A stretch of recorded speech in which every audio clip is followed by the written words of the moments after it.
punição imposta em primeira instância pelo STJD ao Bruno Henrique, suspenso por 12 jogos. Essa foi a primeira decisão do tribunal. O Flamengo tenta reverter. E eu acho que ninguém melhor do que o advogado do Flamengo, nesse momento, para explicar do ponto de vista do clube e do atleta por que entendeu que a punição foi inadequada, já que o Flamengo está recorrendo. Muita gente olhou, por exemplo, comparou o Bruno Henrique. A gente exibiu aqui a lista de jogadores já punidos por manipulação esportiva no Brasil. Tem gente que foi banida, a gente pegou 720 dias, a gente pegou 1 ano, o Bruno Henrique pegou 12 jogos. Então, antes de mais nada, eu quero dar as boas-vindas, agradecer ao Michel Assef, advogado do Flamengo, pela gentileza de nos atender e tenho certeza que vai ser muito importante para que você possa tirar várias dúvidas sobre a situação do Bruno Henrique. Doutor, muito obrigado por nos atender. Bem-vindo à Seleção. Muito obrigado, eu que agradeço. Boa tarde a todos aí da mesa. Querido amigo Júnior aí também. Um prazer revê-lo. Não vai parecer que que é o pai do Michelzinho aí que o antecedeu. Na função. Perfeito. Mas doutor, vamos lá. Eu tenho ouvido muito uma repercussão de que a pena teria sido branda, né? E aí eu fico muito curioso com isso, porque o fato em si que aconteceu com o Bruno Henrique não guarda qualquer relação com os temas que já foram julgados pelo STJD antes. Então estão querendo fazer uma comparação de que essa pena do Bruno Henrique teria sido muito mais branda do que os outros temas. E é completamente diferente. Só para eu te explicar, acho que se eu contar exatamente como é que foi o fato do Bruno Henrique, a gente comparar com o dispositivo do CBJD, fica muito claro que ele não deveria nem ter sido punido no artigo 243A. Então, o que aconteceu? O que se pretende na realidade, evitar é uma fraude dentro do jogo, né? É por isso que as punições mais severas elas vêm a punir uma fraude ao jogo, algo artificial que não estava planejado, ou seja, alguma combinação fora do jogo para que dentro do jogo algo artificial aconteça, ou seja, com isso você está fraudando o jogo, você está deixando que o jogo seja natural, né? E nos outros temas aconteceu exatamente isso, ou seja, pessoas foram abordadas, atletas combinando determinadas jogadas dentro do campo, exatamente para se favorecerem fora do campo. Isso não aconteceu com o Bruno Henrique. O Bruno Henrique ele já planejava tomar o terceiro cartão amarelo. O terceiro cartão amarelo não é atitude antiética, não é atitude antidesportiva. E a própria Justiça Desportiva já se debruçou desde 2011 sobre esse tema, então faz parte do jogo, faz parte da estratégia do jogo. Portanto, não houve nada artificial dentro do campo do que estava planejado. Então, quando muito, o que aconteceu foi uma informação privilegiada. Então, portanto, olha o que diz o artigo do CBJD onde ele foi punido. Atuar de forma contrária à ética desportiva com o fim de influenciar o resultado de partida, prova ou equivalente. Isso não aconteceu. Ou seja, não é uma atitude contrária à ética desportiva, porque o terceiro cartão é permitido, e ele não pretendia influenciar o resultado da partida.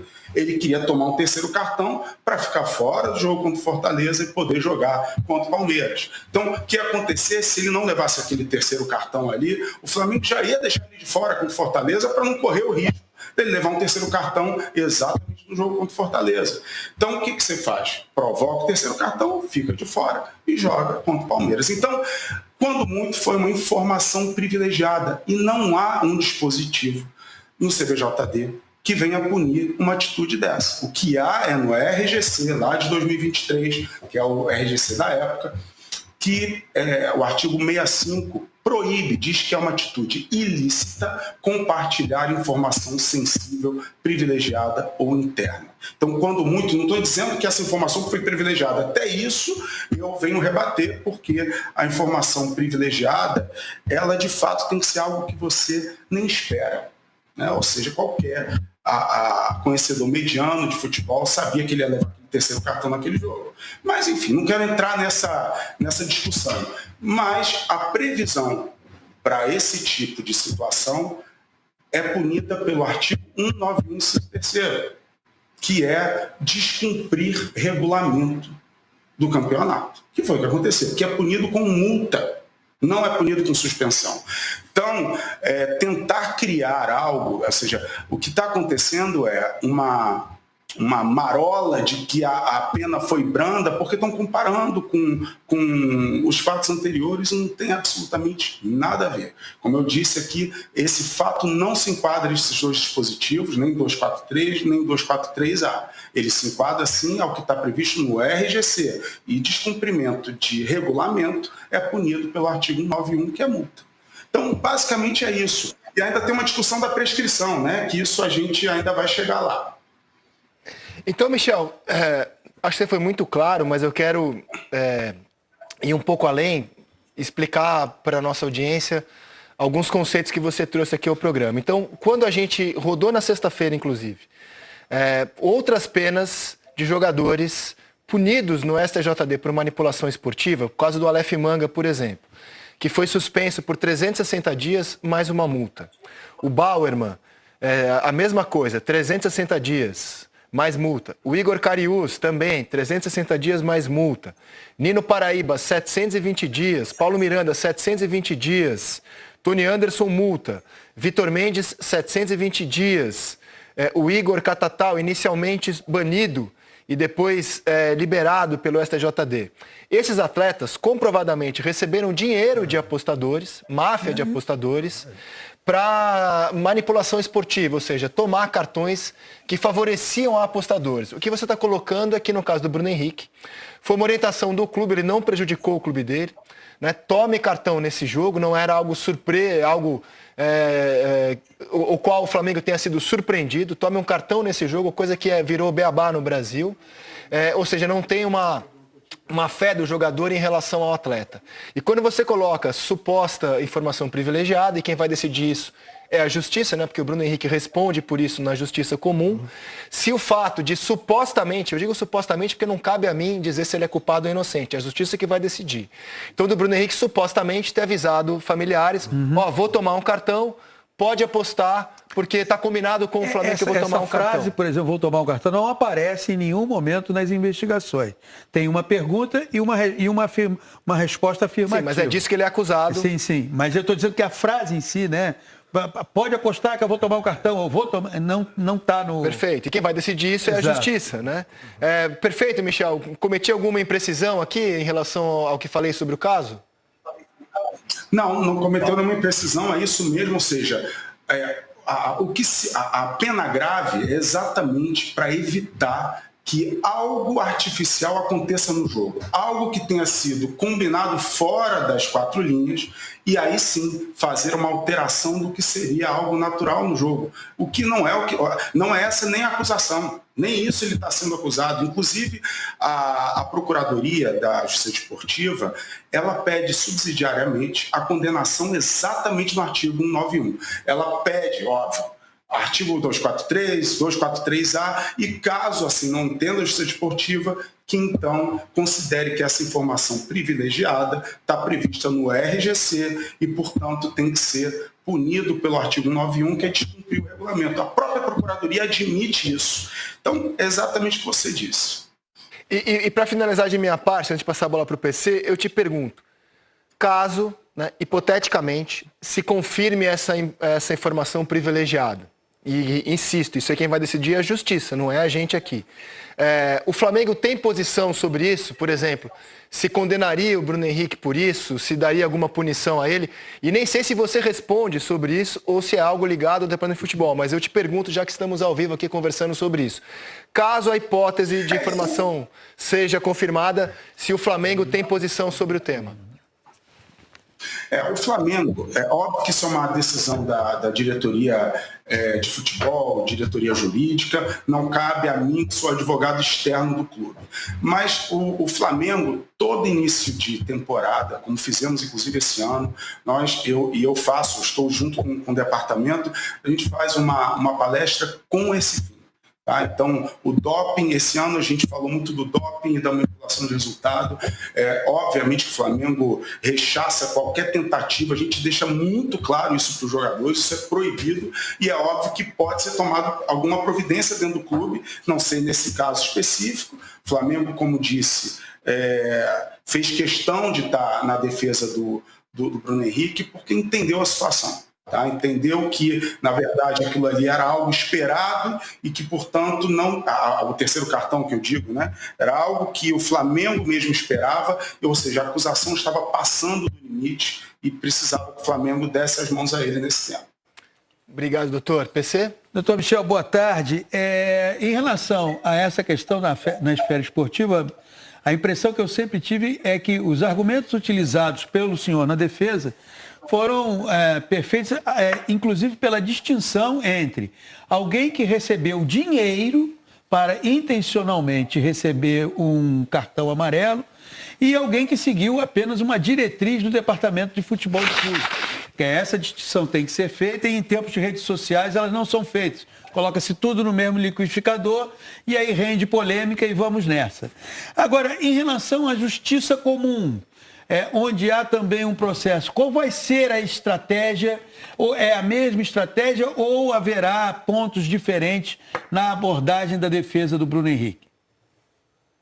PC, na realidade, quem cuida do caso na Justiça Comum é outro advogado, né? É uma outra banca de advogados, então eu não posso falar exatamente pela defesa pessoal dele no âmbito da Justiça Comum.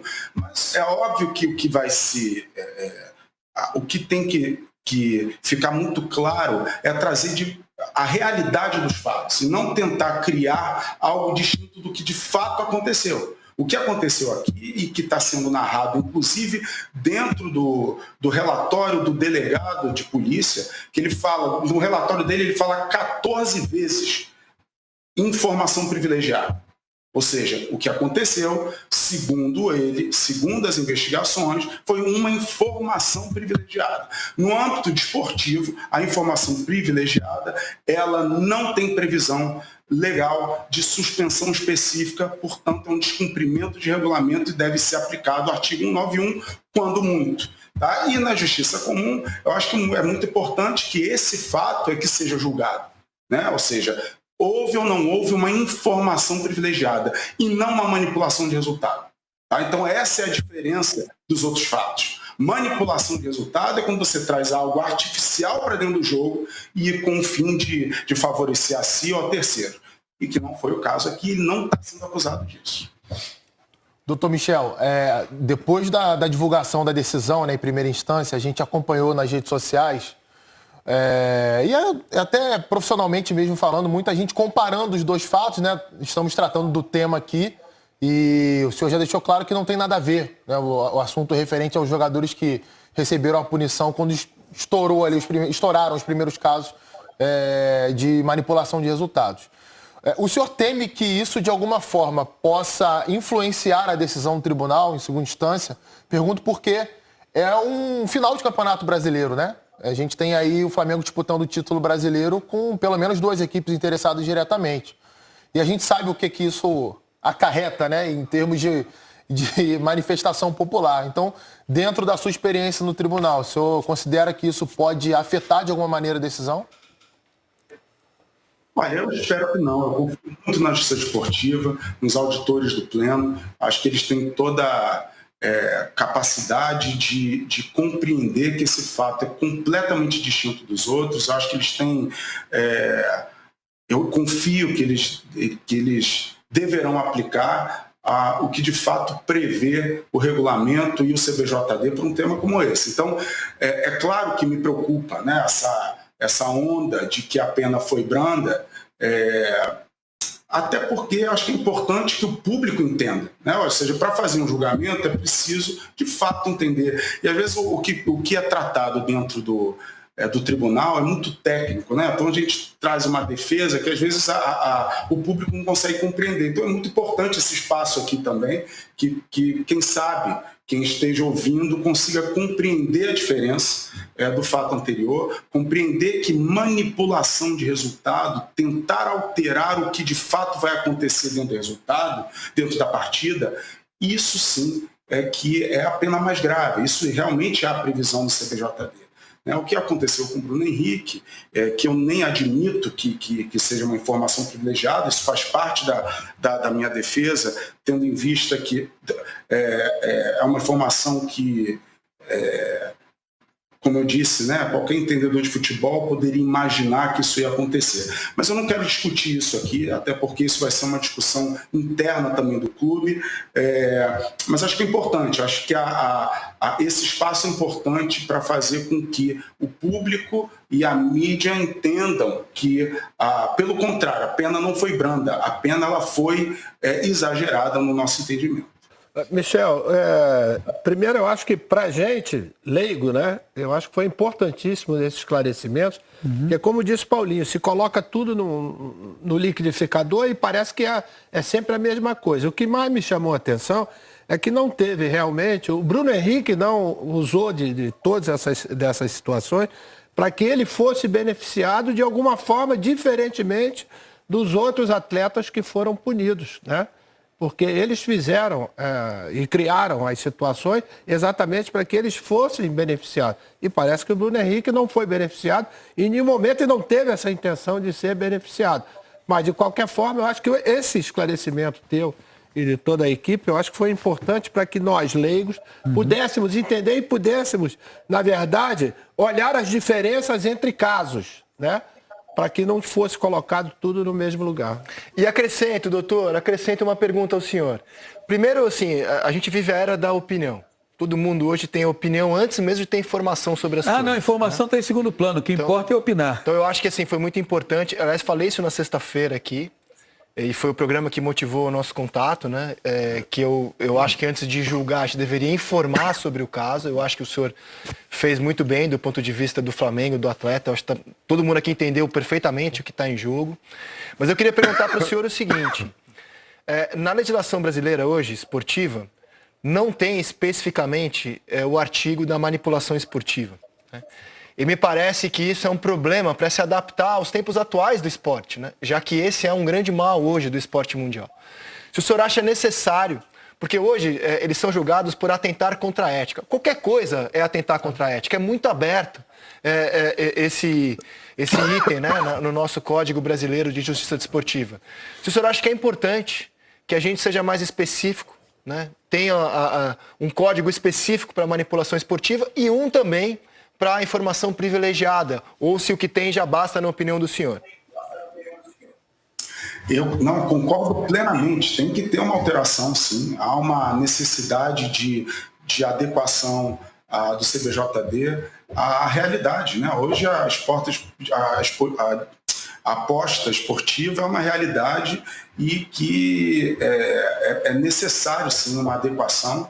O que se faz hoje trazer esses dois artigos, né, que de alguma forma guardam alguma relação com a manipulação do resultado, mas, novamente, eu acho que deve haver, assim como há em outros esportes, né, o tênis já convive com a manipulação de resultados há muito tempo. Eu já atuei em alguns casos no tênis e eles têm um tribunal específico para tratar de casos de manipulação, inclusive. A necessidade de adequação ela é óbvia, né? Acho que a gente precisa se adequar, mas trazer as diferenças de penalidades também, né? Ou seja, o que se mais quer evitar de qualquer forma é que o jogo ele se torne desinteressante, né? Que tenha de fato algo artificial acontecendo dentro das quatro linhas, né? E a informação privilegiada é algo distinto. Ela deve ser coibida, sim, ela deve ser analisada com toda atenção, mas ela é diferente. De fato, ela é diferente. Fazer a combinação fora das quatro linhas para alterar o que vai acontecer no jogo, isso sim é uma manipulação de resultado em todos os seus sentidos. E assim, só para deixar claro, o que o Flamengo pede no recurso, né? Inicialmente ele pegou 12 jogos de suspensão. Qual é o pleito do Flamengo a partir de agora? Nós vamos recorrer, nós temos a tema da prescrição, que para mim é irremediável, né? Houve um excesso de prazo, e aí é uma questão muito técnica, né? Quando se instala um inquérito, não estou falando nem a primeira notícia de infração que aconteceu lá atrás. Estou dizendo agora a instauração de inquérito que aconteceu em maio desse ano. Quando se instaura um inquérito, há uma previsão no artigo 168 do CBJD de que o prazo ele se interrompe. O prazo para oferecer a denúncia, ele é interrompido. Aliás, o prazo para iniciar o processo disciplinar. E a interrupção faz com que o prazo ele recomece. Então, esses 60 dias, ele recomeçou exatamente, salvo engano, em 7 de maio de 2025. Ou seja, teria, então, 60 dias para que eu fosse oferecida a denúncia fosse recebida. E o entendimento do tribunal foi que o que aconteceu foi uma suspensão de prazo e não uma interrupção. Ou seja, que o prazo teria interrompido com a instauração do inquérito